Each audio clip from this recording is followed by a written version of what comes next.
C'est lors d'une séance d'évaluation ce samedi 28 septembre 2024 que les directeurs fondateurs de l'organisation Hope in Action avec les membres des coordinations de la société civile Force Vive ont échangé sur les bonnes stratégies de la gestion de l'aide humanitaire collectée en faveur des déplacés. Faisant allusion à la récente aide humanitaire collectée par les consortiums des organisations Provide Hope in Action, Upright Africa, World Emergency Relief bloqué plusieurs semaines à la DGDA, M. Anana Kahamba a restitué sur ses démarches menées pour que pareil blocage ne survienne. Celui-ci a tout de même fustigé la récupération politicienne de certains politiques en manque de positionnement qui récupèrent l'action humanitaire pour se positionner, précisant qu'il a l'obligation de donner toute la clarté, insistant sur l'approche de la non-sous-traitance de l'aide humanitaire. La lutte continue, on continue déjà comme la crise est toujours là. Et il y a des textes, des lois qui doivent être ratifiés et corrigés au niveau de la République démocratique du Congo pour que la gestion de l'aide humanitaire et la gestion des crises humanitaires soient prises au premier plan et d'une manière bénéficient des procédures d'urgence.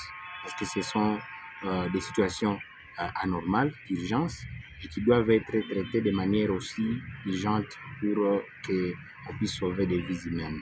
Il y a eu des ramassés, il y a eu des récupérations politiques de certains politiciens à manque de positionnement qui ont voulu récupérer l'action humanitaire et l'aide humanitaire pour se faire positionner ou soit désinformer la population, la communauté, la société civile. Mais on a l'obligation déjà de donner la clarté, tout en félicitant toutes les autorités qui nous ont soutenus pendant cette période difficile. Nous commençons par se féliciter la ministre des Affaires humanitaires, des Affaires sociales et Action humanitaire, Madame Aziza Mounana, Excellence, et qui a écouté notre doléance et il a fait une descente elle-même. Elle a vu la situation, elle a vu les conteneurs, elle a vu la nourriture et elle a décidé elle-même de participer à des distributions. Donc pour se rassurer que l'aide est arrivée aux bénéficiaires. Il y a eu des ratés dans la procédure, certes, parce qu'il y avait des informations qui n'étaient pas bien gérées, mais aussi comme on avait déjà fait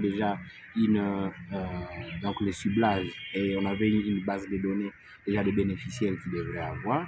Alors ce qui a fait qu'il y a eu d'autres bénéficiaires qui ont été servis et c'est pas que l'aide a été détournée, mais l'aide a été donnée dans d'autres camps par rapport aux bénéficiaires qui étaient déjà présélectionnés en amont, ce qui a créé un peu de confusion et des autorités, certains politiciens en manque de positionnement en profitent pour essayer de dire que c'est un détournement.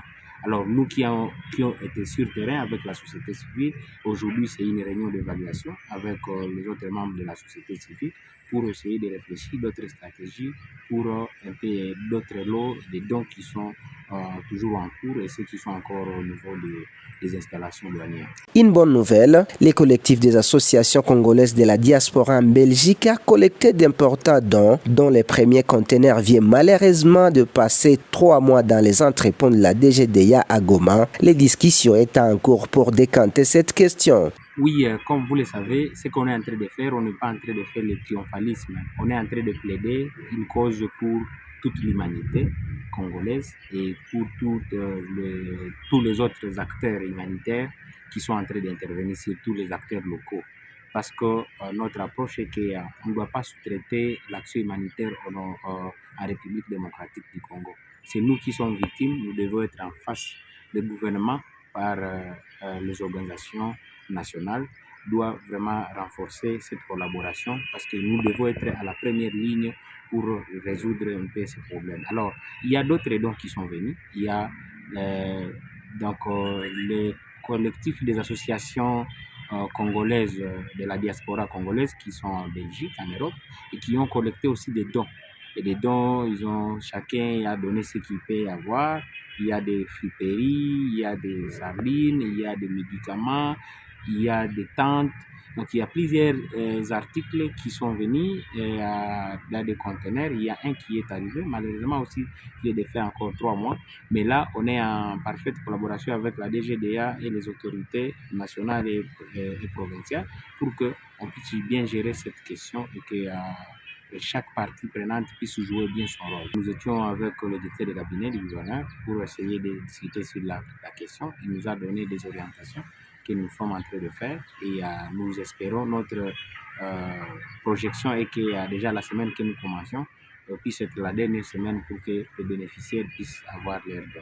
Parce que c'est anormal que des choses arrivent, les gens qui se mobilisent et qu'ils arrivent et que les dons soient bloqués pendant que c'est nous qui voyons en face les gens qui sont en train de souffrir et mourir de faim. À la clôture de cette assise, la société civile a dit être satisfaite des démarches menées par ses partenaires membres de la société civile qui militent pour sauver des vies des déplacés en souffrance et sollicitent un ferme accompagnement du gouvernement congolais à ces initiatives salvatrices, a dit M. Jean-Claude Bambanze, président de la coordination de la société civile du territoire de Rutshuru.